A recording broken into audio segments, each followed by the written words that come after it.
आकाशवाणी भोपाल से प्रस्तुत हैं प्रादेशिक समाचार।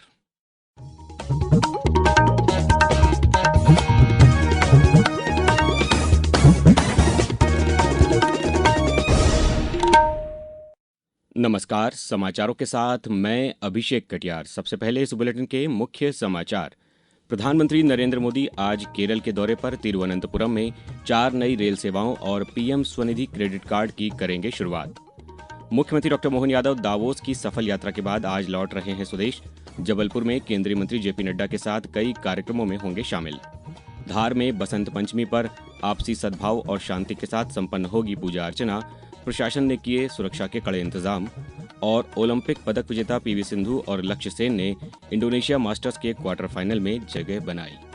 अब समाचार विस्तार से। प्रधानमंत्री नरेंद्र मोदी आज केरल के दौरे पर रहेंगे। तिरुवनंतपुरम में वे कई विकास परियोजनाओं की आधारशिला रखेंगे और कुछ का उद्घाटन करेंगे। इसके साथ ही एक जनसभा को भी संबोधित करेंगे। प्रधानमंत्री 4 नई रेल सेवाओं को हरी झंडी दिखाएंगे, जिनमें 3 अमृत भारत एक्सप्रेस और 1 यात्री ट्रेन शामिल है। इससे केरल सहित दक्षिण भारत के कई राज्यों के बीच संपर्क बेहतर होगा। शहरी आजीविका के लिए PM Svanidhi credit card launch किया जाएगा। 1 लाख स्ट्रीट वेंडर्स को ऋण वितरित होंगे। विज्ञान व नवाचार के क्षेत्र में CSIR NIIST इनोवेशन हब की आधारशिला रखी जाएगी। स्वास्थ्य सेवाओं को मजबूती देते हुए अत्याधुनिक रेडियो सर्जरी केंद्र की नींव भी रखी जाएगी और नया पुज्जपुरा प्रधान डाकघर का भी उद्घाटन होगा। सूचना और प्रसारण मंत्री अश्विनी वैष्णव ने कहा है कि पूरी दुनिया भारत को एक विश्वसनीय और मूल्यवान भागीदार के साथ ही एक जीवंत लोकतंत्र तथा समावेशी विकास पर केंद्रित देश के रूप में देख रही है। स्विट्जरलैंड के दावोस में विश्व आर्थिक मंच के कार्यक्रम से इतर मीडिया चैनल को दिए गए साक्षात्कार में श्री वैष्णव ने कहा कि लोग भारत पर एक ऐसे देश के रूप में भरोसा करते हैं जिसके साथ वे सह निर्माण और नई प्रौद्योगिकियों का सह विकास कर सकते हैं। मुख्यमंत्री डॉक्टर मोहन यादव ने दावोस में वर्ल्ड इकोनॉमिक फोरम के दौरान विभिन्न अंतर्राष्ट्रीय कंपनियों के साथ हुई बैठकों के बाद अपनी प्रतिक्रिया व्यक्त की। मुख्यमंत्री ने कहा कि पिछले 2 वर्षों में मध्य प्रदेश में हुए तेज औद्योगिक विकास का सकारात्मक प्रभाव दावोस में स्पष्ट रूप से दिखाई दिया है। उन्होंने बताया कि नवकरणीय ऊर्जा के क्षेत्र में मध्य प्रदेश देश का पावर हब बन चुका है, जहां सोलर, विंड और पंप स्टोरेज परियोजनाओं के माध्यम से सबसे सस्ती हरित बिजली उपलब्ध कराई जा रही है। उन्होंने कहा कि मध्य प्रदेश की उद्योग हितैषी नीतियों, पर्याप्त भूमि बैंक, बेहतर कनेक्टिविटी और निवेश अनुकूल वातावरण के कारण वैश्विक निवेशक राज्य में रुचि दिखा रहे हैं। उन्होंने भरोसा जताया कि इन प्रयासों से प्रदेश में रोजगार के नए अवसर सृजित होंगे। हर क्षेत्र के अंदर बढ़ने के लिए खास करके टूरिज्म सेक्टर में मध्य प्रदेश में बीते कई वर्षों से तो लगातार हम आगे बढ़ रहे हैं, लेकिन हाल के अभी 2-3 वर्षों में अभी हमने जिस प्रकार से ये अलग अलग क्षेत्रों में खास करके रिलीजियस टूरिज्म और रिलीजियस टूरिज्म में भी हमने अपनी हवाई सेवाओं का लाभ दे करके उत्तराखंड की तर्ज पर हेलीकॉप्टर सर्विसेज चालू की। स्विट्जरलैंड के दावोस में वर्ल्ड इकोनॉमिक फोरम 2026 की सफल यात्रा के बाद मुख्यमंत्री डॉक्टर मोहन यादव आज स्वदेश लौट रहे हैं। मुख्यमंत्री नई दिल्ली से विमान द्वारा सीधे जबलपुर पहुंचेंगे, जहां वे केंद्रीय स्वास्थ्य एवं परिवार कल्याण मंत्री जेपी नड्डा के साथ विभिन्न महत्वपूर्ण सार्वजनिक कार्यक्रमों में सम्मिलित होंगे। दोनों नेता जबलपुर में सिद्धिबाला बोस लाइब्रेरी एसोसिएशन के शताब्दी वर्ष समारोह में और मुख्यमंत्री कन्या विवाह के कार्यक्रम में शिरकत करेंगे। इसके अलावा मुख्यमंत्री का विभिन्न औद्योगिक और व्यापारिक संगठनों द्वारा स्वागत किया जाएगा। मुख्यमंत्री संस्कारधानी में मां नर्मदा महाआरती और श्री दादा गुरु प्रकटोत्सव में भी शामिल होकर आध्यात्मिक कार्यक्रमों का हिस्सा बनेंगे। अब समाचारों में वक्त है एक ब्रेक का। ये समाचार आप आकाशवाणी मध्य प्रदेश से सुन रहे हैं। ये समाचार बुलेटिन YouTube पर Madhya Pradesh news all India radio channel पर और Facebook के साथ ही X प्लेटफॉर्म पर AIR न्यूज भोपाल पेज पर सुने जा सकते हैं। इसके अलावा आप हमारी वेबसाइट newsonair.gov.in पर या न्यूज ऑन AIR ऐप पर भी समाचार सुन सकते हैं। समाचारों में पुनः आपका स्वागत है। प्रदेश में आज बसंत पंचमी का पर्व श्रद्धा और उल्लास के साथ मनाया जाएगा। इस अवसर पर मां सरस्वती के पूजन के साथ वसंत ऋतु का स्वागत किया जाएगा। उज्जैन में बाबा महाकाल के दरबार में भस्म आरती के दौरान केसरिया पंचामृत से अभिषेक, पीले वस्त्र, पीले फूल और पीली मिठाई अर्पित की जाएगी। इधर धार की ऐतिहासिक भोजशाला को लेकर सुप्रीम कोर्ट ने महत्वपूर्ण निर्देश दिए हैं। कोर्ट के अनुसार बसंत पंचमी पर पूर्व परंपरा के अनुसार हिंदू समुदाय को पूर्ण समय पूजा की अनुमति होगी, जबकि मुस्लिम समुदाय को दोपहर 1 से 3 बजे तक अलग स्थान पर नमाज अदा करने की व्यवस्था की जाएगी।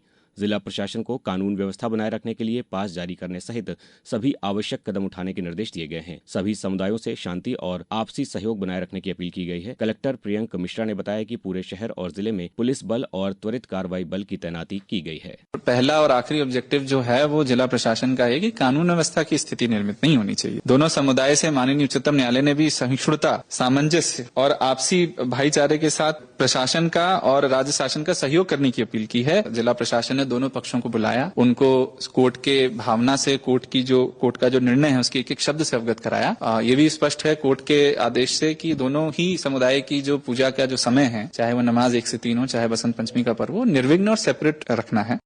प्रधानमंत्री के सक्रिय शासन और समयबद्ध कार्यान्वयन के प्रमुख मंच प्रगति ने 50वीं सफल बैठक के साथ एक महत्वपूर्ण उपलब्धि हासिल की है।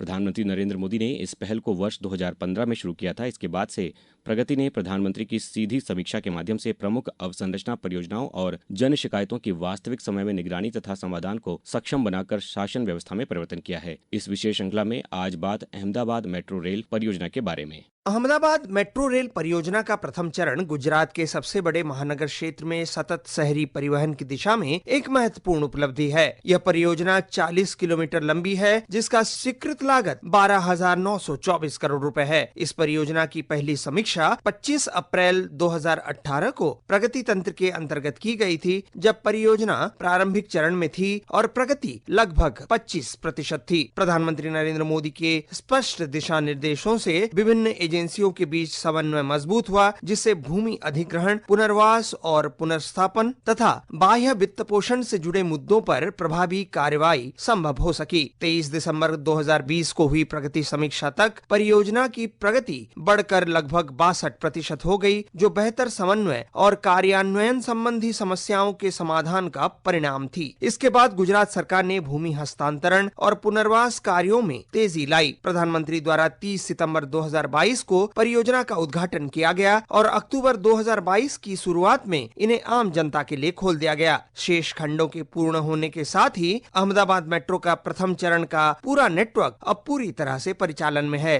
आज अहमदाबाद मेट्रो स्वच्छ और सुरक्षित शहरी परिवहन सुविधा प्रदान कर रही है। अनुपम मिश्र, आकाशवाणी समाचार, दिल्ली। नई दिल्ली में आयोजित होने वाली गणतंत्र दिवस परेड 2026 में इस बार मध्य प्रदेश की झांकी लोकमाता देवी अहिल्याबाई होलकर की 300वीं जयंती को समर्पित होगी। पुण्य श्लोक लोकमाता देवी अहिल्याबाई होलकर थीम पर आधारित इस झांकी के अग्रभाग में शिवलिंग धारण किए देवी अहिल्याबाई की सौम्य प्रतिमा नजर आएगी, जो उनकी आध्यात्मिक चेतना का प्रतीक है। वहीं झांकी के मध्य हिस्से में उनके न्यायप्रिय सुशासन और मंदिरों के जीर्णोद्धार कार्यों को दर्शाया गया है, जबकि अंतिम भाग में महेश्वर के प्रसिद्ध घाट, किले और पवित्र नर्मदा नदी की भव्यता दिखाई देगी। विशेष आकर्षण के रूप में झांकी में महेश्वरी साड़ी की बुनाई करती महिलाओं के भित्तिचित्र नारी सशक्तिकरण और आत्मनिर्भरता का संदेश देंगे। पारंपरिक लोक कलाकारों का नृत्य इस पूरी प्रस्तुति को राजपथ पर जीवंत और प्रभावशाली बनाएगा। अब रुक करते हैं खेलों का। जकार्ता में इंडोनेशिया मास्टर्स बैडमिंटन टूर्नामेंट में कल शीर्ष भारतीय खिलाड़ी पीवी सिंधु और लक्ष्य सेन ने क्वार्टर फाइनल में प्रवेश कर लिया है। महिला सिंगल्स में 2 बार की ओलंपिक विजेता पीवी सिंधु ने डेनमार्क की लाइन होजमार्क कजर्सफेल्ड को और लक्ष्य सेन ने हांगकांग के जेसन गुनावन को हराकर क्वार्टर फाइनल में प्रवेश किया। प्रदेश में नशीले पदार्थों के खिलाफ अब 3 वर्षीय विस्तृत कार्य योजना तैयार की जाएगी। पुलिस मुख्यालय भोपाल में कल डीजीपी कैलाश मकवाणा की अध्यक्षता में हुई उच्च स्तरीय बैठक में यह निर्णय लिया गया है। अब कुछ समाचार संक्षेप में। डायबिटिक रेटिनोपैथी की जांच के लिए भोपाल के जेपी हॉस्पिटल में जांच केंद्र की शुरुआत की गई है, जहां निजी सेंटरों में 2 से 2,500 रुपये में की जाने वाली जांच निःशुल्क की जाएगी। खंडवा में किसानों के लिए स्ट्रॉरी पर कृषि यंत्र पर अनुदान लेने के इच्छुक किसान 2 फरवरी तक विभागीय पोर्टल के माध्यम से आवेदन कर सकते हैं। नर्मदापुरम जिले में 25 जनवरी को शासकीय अवकाश होने के चलते आज 16वें राष्ट्रीय मतदाता दिवस के अवसर पर सुबह 11 बजे शासकीय कार्यालयों में मतदाता दिवस की शपथ दिलाई जाएगी। नर्मदापुरम में संस्कृति विभाग द्वारा नर्मदा जयंती के अवसर पर मां नर्मदा को धन्यता प्रकट करने के उद्देश्य से निर्झरणी महोत्सव का 2 दिवसीय आयोजन 24 और 25 जनवरी को किया जा रहा है।